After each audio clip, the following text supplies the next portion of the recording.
Today I'm going to be showing you exactly what to do if you get lost. I'm going to be showing you and identifying some various plants in the bush, and I'm also going to show you how to prepare them for safe eating. If that sounds interesting to you, why don't you come along?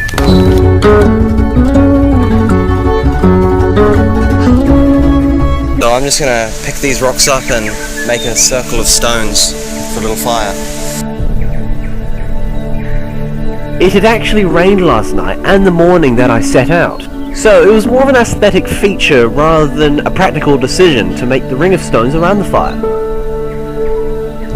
The first food source I'm going to talk about is Marmaku, or the black tree fern. Sometimes found standing at a whopping 20 meters, it is the tallest fern in the world. The edible bit of the fern is the fiddlehead, which is located at the very top. Māori call this bit of the fern koru, but I couldn't remember that at the time. And it's not like I could just Google it in the middle of the New Zealand rainforest. Cutting it off with a knife works fine.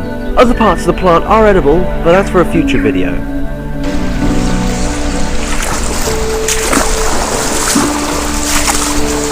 Alright, had to cross the river to get this thing. That's what it is. Got the food. Now we just need to find some fire starters. And a good fire starter is this palm tree right here. This is punga. Punga leaves are very good for fire starting, mainly because of these three reasons. Because they dry quickly, they maintain their structure. And the third reason, lighting fires in wet conditions can be tricky sometimes. For instance, this fire took about 45 minutes to start, all of which I did record, but I decided to leave out of the final cut. However, I did include a fast-forwarded version at the end of the video.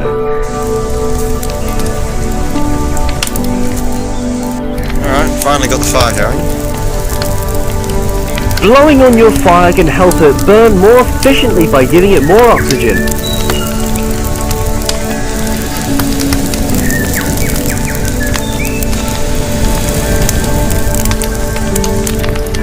Oh, I'm just glad I finally got it going. It's taking so long and all the tinder around here is soaking wet. But anyway, I got some tin foil and I'm going to wrap up the Marmaku in it, and then we're going to just cook it on the fire.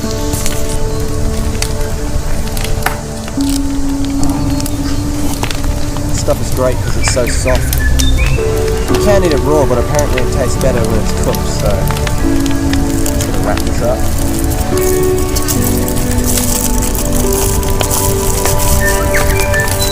Wrap that up. This plant contains a lot of water, so putting it on the fire will help make it evaporate off.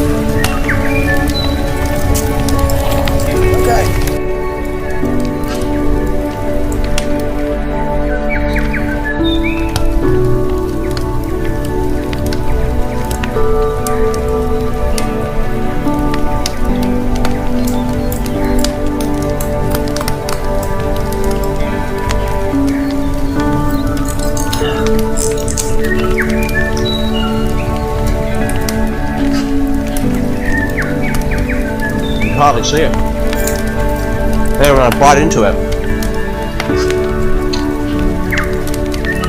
The slime is all the water that I mentioned in the plant.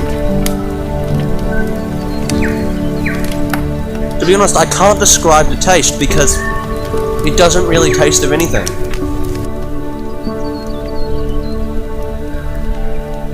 This is a fire time lapse of about 5 minutes.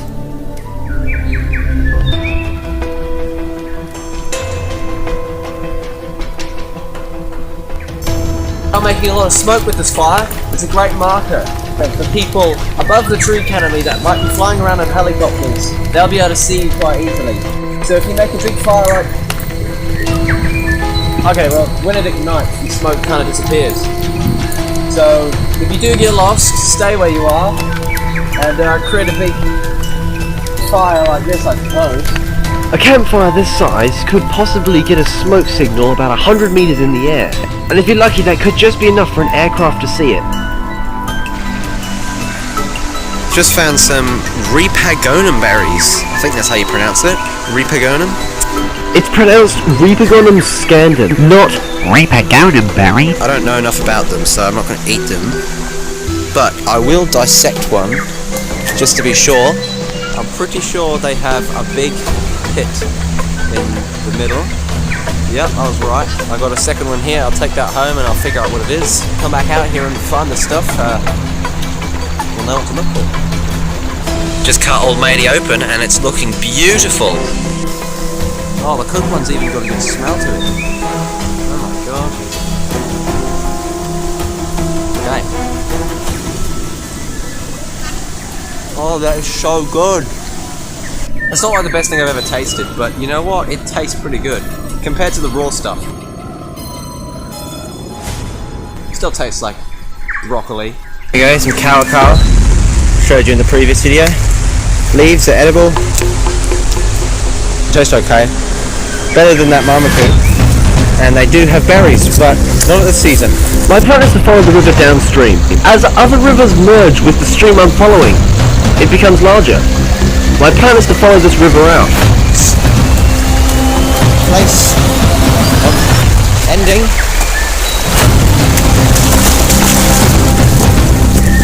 Oh, here we go. Two streams meeting. There's a clearing up there.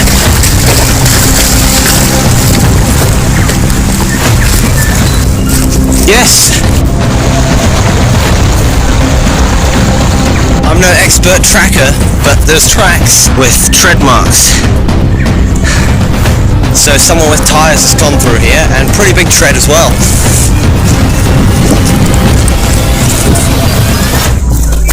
Yep, this is definitely a dirt bike track. That is a pretty big tread on a pretty off-road track. Up on the top of that hill was pine trees, and there's also a lot of stumps, which I'm guessing is probably because the forestry people have come through and cut them all down. They use big machinery in this country to cut down pine trees, which requires road access. It's bracken. Terrible. The rouges.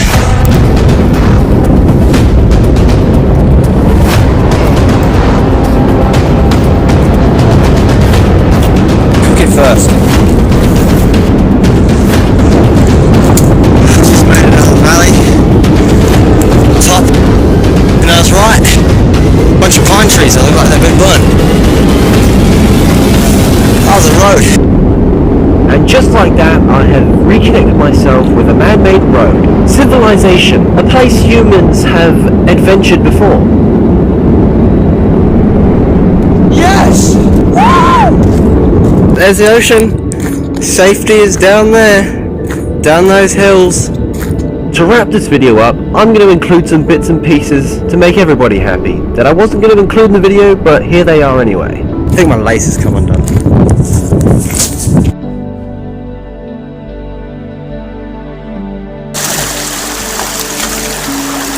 This is a time where I put out the fire thoroughly with a big bag of water.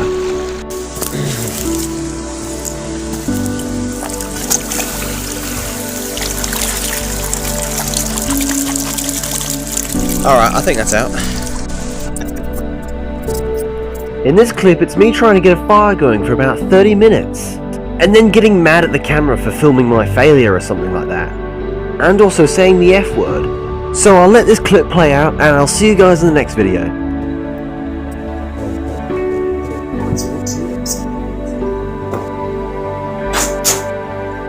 Fuck's sake.